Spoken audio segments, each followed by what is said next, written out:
안녕하세요.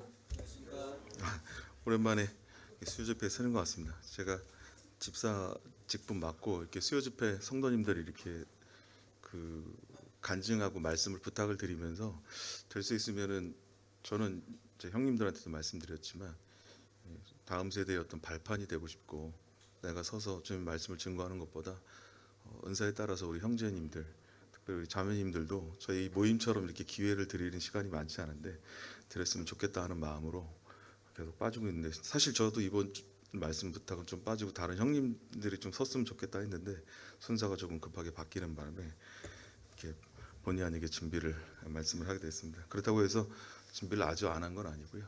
주님께 기도하면서 주님이 말씀하시고자 하는 뜻이 무엇인지에 대해서 이렇게 살펴봤습니다. 오늘은 마태복음 9장인데요. 이 마태복음 9장은 7가지 사건으로 개요가 되어 있습니다.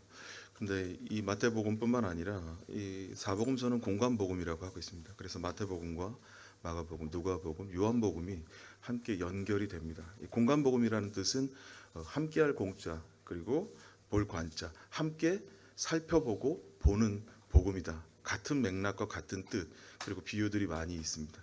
그래서 이 공관복음을 함께 보고 이 마태복음 9장을 통해서 주님께서 저를 포함해서 오늘 우리에게 주시는 아버지 하나님의 그 뜻이 무엇인지에 대해서 살펴보도록 하겠습니다.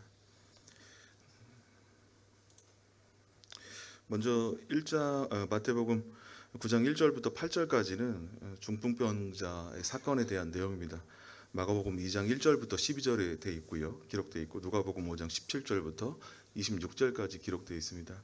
이 사건은 지금 나와 있는 내용은 어떻게 기록이 되어 있느냐면은 예수님께서 본 동네에 오셨다. 그러니까 가버나움이 있고요, 갈릴리 지역, 그러니까 주님께서 처음으로 사역하셨던 곳으로 다시 돌아오는 그 지역입니다.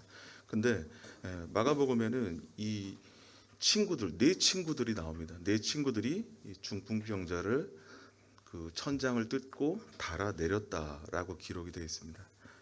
전체적인 내용을 보면 이 친구들의 믿음과 그리고 이가 가지고 있던, 이 병자가 가지고 있던 상황에 대한 설명에 대한 요약입니다.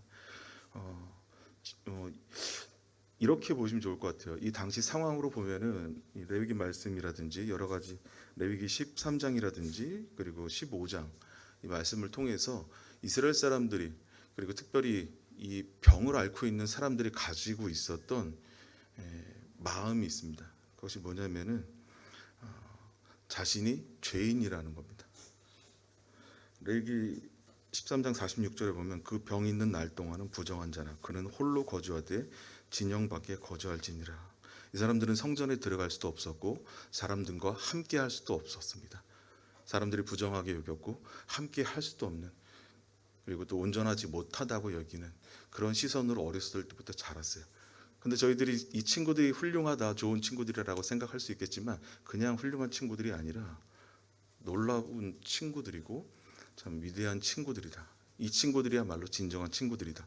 왜냐하면은 이 친구들은 그러한 율법을 넘어서 그 친구를 불쌍히 여기고 사랑하고 그를 위로했던 친구다. 이 친구뿐만 아니라 이 실제 병을 앓고 있는 친구 같은 경우는요, 육체적인 질환뿐만 아니라 정신적으로 아주 무력감, 그리고 모멸감, 그리고 멸시 속에서 이렇게 살아왔죠. 근데 정말 이 훌륭한 친구들로 인해서 하나님 예수 그리스도를 만나게 되는 그런 과정들을 설명하고 있습니다. 참 제가 생각하는 두 가지 핵심이 있는데, 진정한 친구는 어떤 문제, 진정한 가족, 그리고 진정한 사랑, 나를 사랑하는 사람은, 나를 위로해 주는 사람은 그런 문제들을 자녀들한테 특별히 그런데요, 그걸 해결해 주는 것이 아니라 예수 그리스도께로 데려가는 사람이야말로 그가 진정한 친구이다. 이것이 주님께서 말씀하시고자 하는 그런 새로운 시대의 복음. 그 전까지는 하나님께서 신적인 권위로 명령하시고 말씀하셨지만 이제 하나님 당신이 직접 오셔서 당신의 사랑이 얼마나 크시고 위대하시고 놀라우신지, 내가 그 사랑의 본체이다, 내가 곧 길이고 내가 곧 진리이고 내가 곧 생명이다, 내가 소망이고 내가 너희들의 전부이다라고 말씀하시는 새로운 사건을 주님 말씀하고 계십니다. 이제 이런 내용들을 설명을 하는데 친구들이 와서 달아내리고 예수님께서 그를 보시고 그 마음의 심적 상태가 얼마나 아팠겠습니까? 그 상황을 보시고서 예수님께서 주님이 먼저 말씀하신 게 있어요. 우리가 일반적으로 보면 일어나라. 그 사람들이 보는 관점입니다. 사람들이 보는 필요예요. 자신이 그동안에 나는 왜 이렇게 죄인으로 태어나서 요한복음 9장에 보면 그러지 않습니까? 맹인이 있는데 예수님한테 예수님 이 사람은 누구의 죄 때문에 이렇게 맹인이 됐어요? 이렇게 얘기하고 있습니다. 예수님 제자들조차도 그 상황에 대해서 잘 모르고 있었어요. 하나님의 영광을 위한 것이다라고 설명을 하고 있는데요. 이런 마음, 자기 연민과 그리고 멸시와 모멸감, 정죄감, 그리고 부모로부터 물려받은 이런 유전된 죄로 인해서 굉장히 힘들어하고 자신은 죄인일 수밖에 없다라는 마음을 갖고 있었던 그에게 예수님이 제일 먼저 주셨던 말씀은 뭡니까?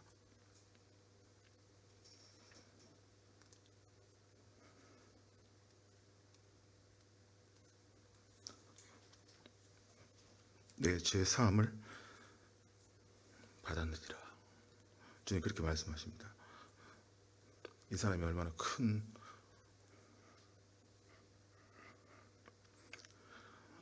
마음의 위로와 진정한 구원을 얻게 됐는지 주님이 표현하시고 있습니다. 근데 서기관들과 바리새인들은 다릅니다. 여기에 나와 있는 사람들은 그들의 심중에 이야기했다라고 기록이 되어 있지만은요, 이 마태복음에, 이 마가복음 보면은 서기관과 바리새인들이 의논하여 가로되라고 써 있습니다. 그들은 마음뿐만 아니라 육체적으로도 하나님이 새롭게 복음을 증거하고 그가 죄를 사하신다는 이런 말씀에 대해서 왔을 때 이미 그들은 하나님에 대해서 알고 있었던 사람입니다. 요한복음 7장 보면은 너희가 성경에서 영생을 얻는 줄을 알고 있다. 그래서 성경을 날마다 읽는다. 성경을 상고하거니와 이 성경이 곧 나에 대해서 증거하는 것이로다. 그러나 너희가 생명 얻기 위하여 내게 나오기를 원치 아니하노도다. 원하는 마음이 없었습니다. 예수님을 보고도 이 사람들은 그리스도가 이제 오셨구나, 우리가 원하는 메시아가 오셨구나 했는데도 그들이 가지고 있던 개념들 그리고 율법이라고 하는 전통들과 가치들로 하나님의 복음을 멸시하고 받아들이지 않습니다. 그랬을 때 예수님이 두 번째 이적을 보여주십니다. 뭐라고 말씀하십니까? 인자가 땅에서 죄를 사하는 권세가 있는 줄을 확인시켜주기 위해서 내가 그를 일으켜 세우겠다.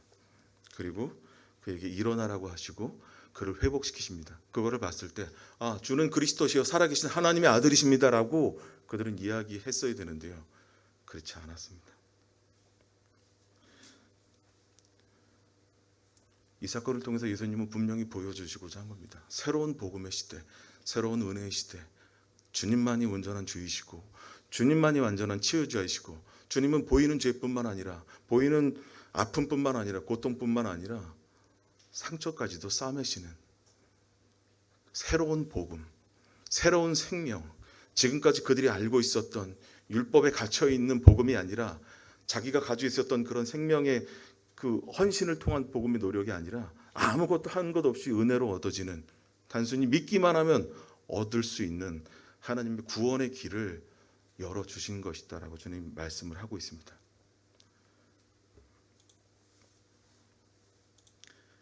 다음은 9절부터 13절인데요. 마가복음 2장과 2장 13절부터 17절 그리고 누가복음 5장 25절부터 32절을 함께 보게 되는 복음입니다. 죄인을 부르시는 예수님, 마태를 부르는 내용에 기록이 되어 있습니다. 마가복음에는 레위라고 이제 기록이 되어 있습니다. 이 사람은 세리였죠. 그리고 여기는 죄인들과 함께 식사하는 내용이 나와 있습니다. 그래서 주님께서 마지막에 내가 의인을 부르러 온 것이 아니라 죄인을 부르러 왔다 이렇게 말씀하십니다. 여기서 이 당시에 죄인이라고 기준하는 사람들이 어떤 사람이었느냐 구분을 해보면 종교적으로, 사회적으로, 의식적으로, 인종적으로 있습니다. 종교적으로는 율법을 순종하지 않는 사람들, 율법을 지키지 않는 사람들, 안식일을 지키지 않는 그러한 사람들을 죄인이라고 기준뒀고요. 사회적으로는 부정한 직업, 창기나 그리고 세리, 목축업자, 지금 목자라고 얘기하죠. 목축업자들을 천시했고 죄인이라고 규정지었습니다. 의식적으로는 정결법을 위반한 사람들입니다. 나병 환자랑 혈루증 있는 자, 그리고 안진뱅이, 그리고 갖가지 질병이 있는 사람들을 죄인으로 정죄했어요. 그리고 인종적으로는 이방인과 사마리아인들을 죄인으로 정죄했습니다. 그리고 더 웃긴 건 뭐냐면요, 자기들이 엘리트 계급이다라는 생각을 가지고 있었고요.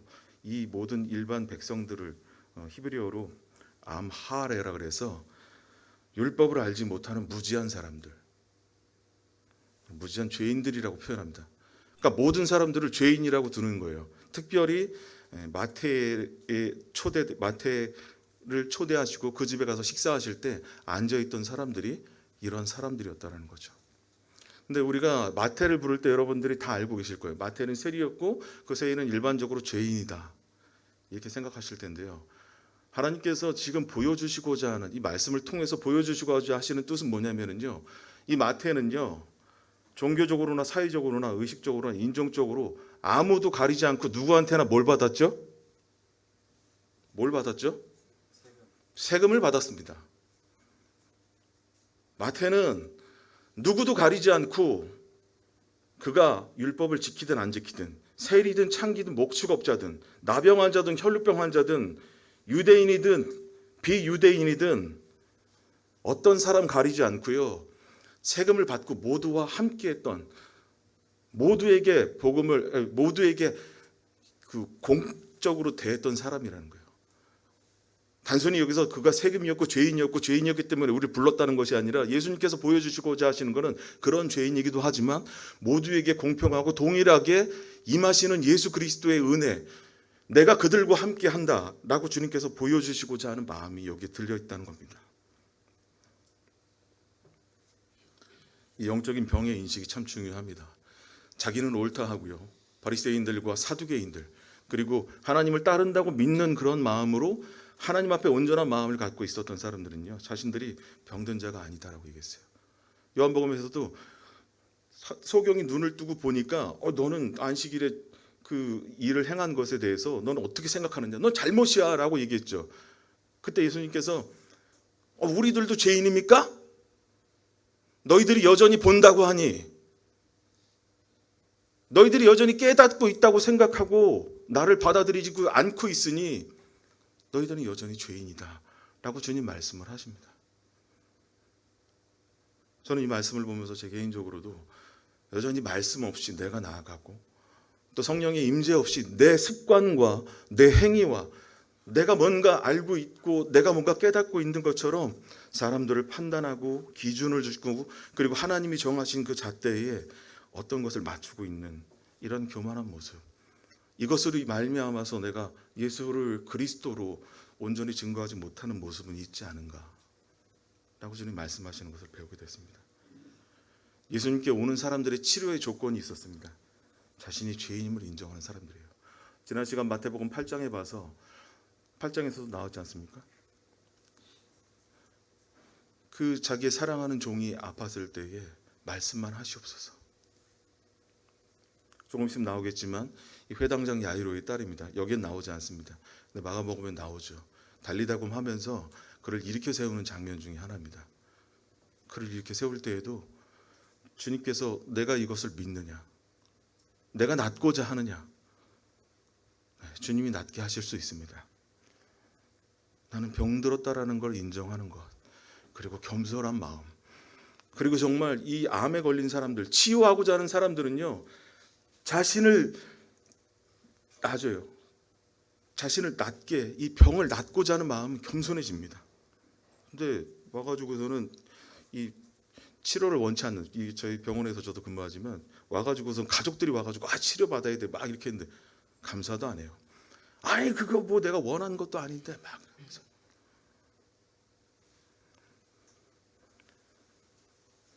자기 소견에 옳은 데 행하고 자신의 상태를 알지 못하는, 이것은 은혜를 가로막는 길의 큰 걸림돌입니다. 구원은 자신의 무력함을 아는 사람들한테만 임하는 겁니다. 너희 구원을 날마다 이루고 말씀하셨는데요, 우리는 처음 예수 그리스도를 통해서 칭의 받을 때뿐만 아니라 우리가 하나님을 닮아가는 이 성화의 과정, 특별히 주님께서 오시는 이 영화의 과정을 거치지 않는 이 상황까지도 날마다 주님, 그리고 순간마다 주님의 말씀이 없으면 어느 순간 저희가 나타나서 성령의 음성이 아니라 내 말과 내 행동, 내 습관대로 나오는 이 형태 때문에 하나님의 이 복음의 지경을 막는 그런 모습을 보게 되죠. 예수님께서는 이런 모습을 이 장을 통해서, 이 구절을 통해서 보여주고 있습니다. 세 번째는 14절부터 17절 말씀인데요. 마가복음 2장 18절과 22절, 누가복음 5장 33절부터 39절에 있는 금식 논쟁에 대한 이야기입니다. 옛 시대 율법인데요. 이 요한의 제자들과 이 바리새인들, 서기관들이 동일한 마음을 가졌어요. 어떻게 하여서 선생님의 제자들은 금식하지 않습니까? 이렇게 얘기를 하십니다. 그러니까 예수님께서 신랑이 결혼식을 하는데 남편이 없이 어떻게 결혼식을 하겠느냐? 함께 있을 땐 즐거워하는 것이다. 주님께서는 새로운 시대 복음, 자신이야말로 진정한 축복이고, 이제 예수 그리스도, 지금 저희들이 요한 마태복음부터 시작을 하지 않습니까? 왕으로 오신 예수 그리스도의 모습을 보여주시면서 그분이 이 땅에 오시고 이제 공생애를 시작하실 때 고난 받으시고 시험 받으시고 그리고 성령의 인침을 받아서 공생애를 시작하시면서 제일 먼저 하신 게 천국 복음, 그리고 지금까지 너희들이 들어왔던 그 복음 모든 것, 그 율법들에서 해방될 수 있는 길이 열렸다. 누굽니까? 내가 보고 길이다, 내가 생명이다라고 주님 말씀하시는 이 과정들을 보여주시는 겁니다. 그래서 주님의 이 복음의 새로운, 물론 율법도 신적 기원을 통해서 모세를 통해서 주었습니다. 그래서 요한복음 1장 17절에는 이렇게 얘기합니다. 율법은 모세로 말미암아 주어진 것이지만은 은혜와 진리는 예수 그리스도로 말미암아 우리에게 온 것이다. 내가 곧 은혜와 진리이다라고 주님 말씀을 하시는 겁니다. 그러면서 지금 17장에서 보여주고 그 4장 14절부터 17장에서 보여주고 있는 것은 예수 그리스도의말로 새로운 복음이다. 그래서 새술에 대한 부대의 비유를 주님은 듭니다. 예전에 있는 것, 지난 것, 이것을 새로운 그 생명, 그때의 생명이나 지금 생명은 다르지 않다. 하지만 새로운 생명은 새로운 부대, 곧 예수 그리스도라는 새 부대, 그런 새 생명에 담아야 한다라고 주님 말씀을 비유적으로 해주시는 겁니다. 그래서 새술은 새 부대, 예수 그리스도라는 새로운 복음의 시대가 왔기 때문에 이것은 과거의 율법에서 난 것이 아니라 나를 통한 완전한 은혜의 복음이다. 이것을 기뻐하고 즐거워하는데, 이것을 함께 받는데 제자들이 얼마나 기뻐해야 되겠느냐. 저는 지금 은혜의 시대에도 기쁘지만 예수님을 직접 보고 만지고 느끼고 한 이 제자분들이 얼마나 참 주님에게 큰 은혜를 받은 자들인가. 이게 좀 부럽기도 하더라고요. 율법을 초월한 이 예수 그리스도의 은혜를 설명하고 있는 장이 본장입니다. 인간의 행위가 아니라 예수 그리스도의 은혜로 말미암은 것, 사람에게서 말미암지도 않고 사람에게서 나지 않고, 그리고 율법을 통해서 변화시키거나 개선될 수 없는 것을 예수 그리스도를 통해서 우리에게 주시고자 하시는 이 놀라운 은혜를 주님 설명을 하고 있습니다. 18절에서 26절은 믿음으로 치유받는 이 내용에 대해서 설명하고 있습니다. 회당장에 대한 그 딸에 대한 구원이죠. 마가복음 5장 21절부터 41절에는 이 딸이 누구냐, 이 회당장이 누구냐에 대해서 정확히 설명하고 있습니다. 이 회당장은 회당장 야이로였고요, 그의 딸이었습니다. 주님께서 이 딸을 치유시키시기 위해서 사람들은 믿지 않았지만 주님은 달리다고 하시면서 일으키는 그 장면입니다. 그리고 혈류증으로 그 중간에 20절부터 22절까지는 고통받는 여인이 나옵니다. 이 여인도 굉장히 고통 가운데 있었던 여인이죠. 근데 주님 앞에서 옷자락만 만지면 되겠다라는 그 믿음을 갖고 주님 앞에 나왔습니다. 그래서 주님이 뭐라고 그러셨죠?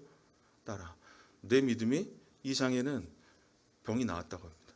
근데 마가복음에는 주님 뭐라고 말씀하신 줄 아세요? 딸아, 내 믿음이 너를 구원하였다라고 먼저 말씀하십니다. 그리고 그 다음에 뭐라고 말씀하시는지 하면요, 이 지금 침상에 누워온 이 병자와 동일한 말씀을 했어요. 내 병에서 놓여 건강할지니라. 먼저 주님이 주시는 것은 그의 영적인 회복을 주셨고요, 그리고 나서 그의 치료를 치료시켜 주셨습니다. 그리고 그의 믿음을 칭찬하시고 지금까지 기록해 주셨죠. 두 치유 사건이 겹쳐지는데요, 이 믿음의 본질을 보여줍니다. 각자 치유받는, 그리고 바라는 상태는 다릅니다. 회당장은 뭐라 그랬습니까? 예수님이 와서 내 딸의 손을 잡으면 날 겁니다라고 얘기했고요, 여자는 예수님 옷자락만 잡아도 날 거다라고 얘기했고요. 또 백부장은 어떻게 했습니까? 예수님 말씀만 해주시면 날 겁니다라고 얘기했습니다. 예수님을 믿는 형태는 달랐지만요, 구원은 오직 하나였습니다. 구원은 오직 누구였죠? 말씀해 보세요. 왜 말씀 못하세요? 구원은 누구였습니까? 예수 그리스도입니다. 그 예수 그리스도를 오늘 만나셨습니까, 성도님들? 그분과 아침에 미팅을 갖고 그분의 말씀을 통해서 성령의 음성을 듣고 그분을 만나지 않고는 주님이 나올 수 없어요. 구원은 오직 예수 그리스도입니다. 27절부터 34절인데요. 치유가 반대되는, 이제 교차되는 순간이 나옵니다. 두 맹인의 치유가 나옵니다. 두 맹인이 이제 예수님을 찾아와서 선생님, 저희들을 불쌍히 여겨 주십시오. 그러면서 예수님을 따라왔죠. 예수님이 뭐라고 말씀하시냐면요, 내가 능히 이 일을 할 줄을 믿느냐? 주여 그래하옵니다. 그래서 예수님이 말씀하십니다. 근데 믿음대로 될지니라. 근데 이 얘기를 두고 바리새인들 뭐라 그럽니까? 저가 귀신의 권능을 힘입어서 이 일을 행한다. 자기 마음에 안 들면요, 은혜고 나발이고, 아무것도 없어. 내 마음에 안 들면 다 끝이야. 내가 믿는 믿음이랑은 달라. 오늘날도 이런 썩어 빠진, 아주 썩어 문드러진 이 종교인들, 그리고 거짓 선지자들이 예수 그리스도의 이 놀랍고 위대한 생명들을, 이 경건을 이익의 재료로 삼으면서 자신이 존경받고 경배받기를 원하는 이런 더러운 사람들이 있습니다. 뱀들의 새끼들, 독사의 자식들이라고 말한 이런 자들은 주님에게서 얻을 것이 아무것도 없습니다. 주님께서 뭐라고 말씀하셨습니까? 믿음은 바라는 것들을 실체화시키고 구체화시켜서 너희들에게 주어질 것이다 라고 주님 말씀하셨습니다. 근데 불신은요, 지극히 가능한 것도 불가능하게 만듭니다. 제가 제일 싫어하는 말 중에 하나가 안 돼요. 해보지도 않고 막 안 될 거야. 제가 아버지가 저한테 항상 하시는 말씀 중에 하셨는데, 야, 그게 얼마나 힘든 줄 알아. 어렸을 때부터 계속 저한테 그렇게 말씀을 하셨어요. 그래서 제가 나중에 성인이 돼서, 아버지, 왜 아버지는 해보지도 않고 항상 된다는 말이 안 하시고 어려운 말만 안 될 거예요 라고 얘기만 하세요. 제가 이렇게 따졌거든요. 믿음을 갖고 나서 자녀들을 대할 때도 그런 것 같습니다. 세상이 힘들고 내가 경험한 범위가 적고 하지만, 나는 안 되지만 그리스도는 하실 수 있다. 주님을 통해서, 주님만을 통해서 가능하다 주님 말씀하십니다. 믿음은 우리에게서 또 나오는 것이 아니죠. 우리가 믿음 없음을 알고 주님 앞에 달라고 하셔야 됩니다. 이걸 받지 않는 사람들은 어떤 사람이냐면요, 주님께서 누가복음 19장에 문화의 비유를 하셨어요. 하나님을 믿는 자는 한 문화를 가지고 10문화를 만들고 더 많은 문화를 만드는데요, 믿음이 없이는 하나님에 대해서 알지 못하고 자기 생각에 사로잡혀 있으면은 하나님이 그런 악하고 두렵고 어려운 자인 줄 알았기 때문에 내가 가만히 있었습니다. 그래서 자기 받은 것도 뺏겨가지고 10문화 가진 사람한테 주지 않습니까? 우리가 가지고 있는 믿음을 통해서 주님이 우리 각자에게 바라시는 열매들이 있을 겁니다. 결국 그 열매들의 결과는 그리스도고, 그분의 위대하심과 그분의 은혜와 그분의 사랑과 그분의 생명이죠. 또 그분이 우리에게 주신 소망입니다. 주님 이것을 말씀하고 계십니다.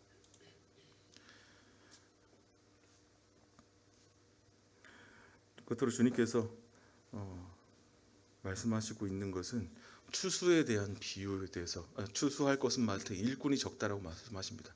주님 지금까지 뭐라고 말씀하셨습니까?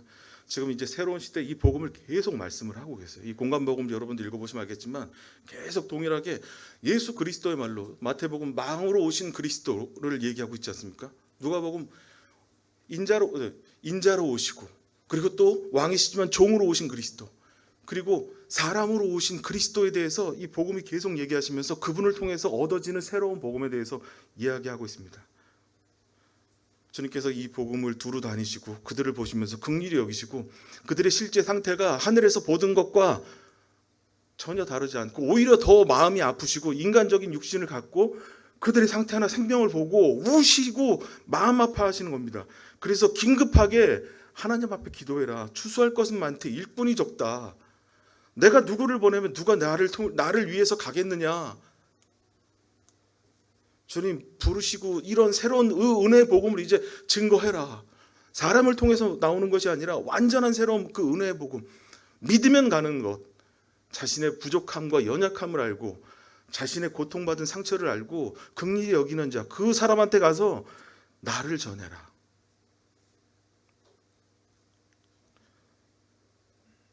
예수님은 오늘 우리에게 이런 복음의 부름으로 부르고 계시다는 생각을 해보게 됩니다.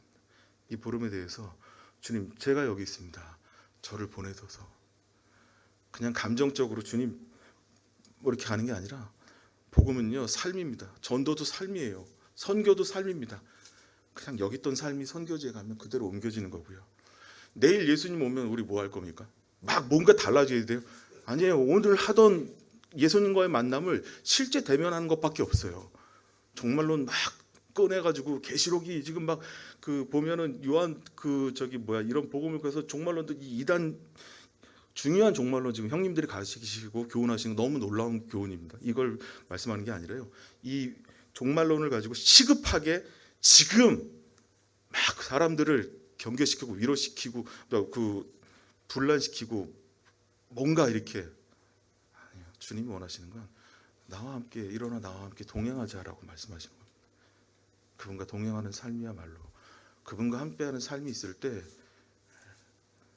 우리에게 헌신에 대한 믿음이 나타나는 겁니다. 제가 우리가 할 건 믿음밖에 없다 그러니까 아무것도 안 한다라고 그렇게 생각하시는 분들 있고요. 그건 아니죠. 주님과 동행하는 그 즐거움, 그 기쁨을 빼앗기지 않기 위해서 어떻게 합니까? 내 생명도 내어줄 수 있는 겁니다. 내가 주님을 섬기는 이 기쁨을 빼앗기지 않기 위해서 내가 가진 유익들이나 내가 가진 즐거운 육신적인 것들을 포기하는 과정들이 있는 겁니다. 물론 실패라고 여겨질 수 있지만 그러한 연단의 과정을 통해서 주님이야말로 가장 오르셨고 주님이 가장 위대하시고 아름다우시고 주님이 가장 좋으신 것을 나에게 최고와 최선의 것으로 채우셨다라고 하게 되는 거죠. 제 삶은 그렇습니다. 지금까지는. 그리고 주님이 말씀하시는 그 주님과 동행하는 그 삶을 함께 살았을 때 그 믿음의 삶은 목숨까지도 내어줄 수 있는 상황이 올 때에 들어질 수 있는 거죠. 한순간에 생기기도 하겠지만 그렇지 않습니다. 평소 주님과 믿고 주님과 동행할 때 그때 나오는 것이죠. 이 위대한 예수 그리스도를 지금 이 복음서는 지금 계속 설명해 나가고 있습니다. 새로운 복음 그리고 주님이 어떤 분이신지를 설명하는 이 장을 저희들이 함께 읽어 나가면서 주님의 그런 놀라운 사랑 가운데 우리가 은혜를 입고 함께 있다라는 것 이것을 지키는 것이야말로 그리고 이것을 함께 해 나가는 것이야말로 가장 위대한 것이고 아름답고 가치 있는 것이다라는 것을 믿고 나아가는 저와 우리 성도님들이 되었으면 하는 마음이 있습니다. 이상으로 말씀 마치겠습니다.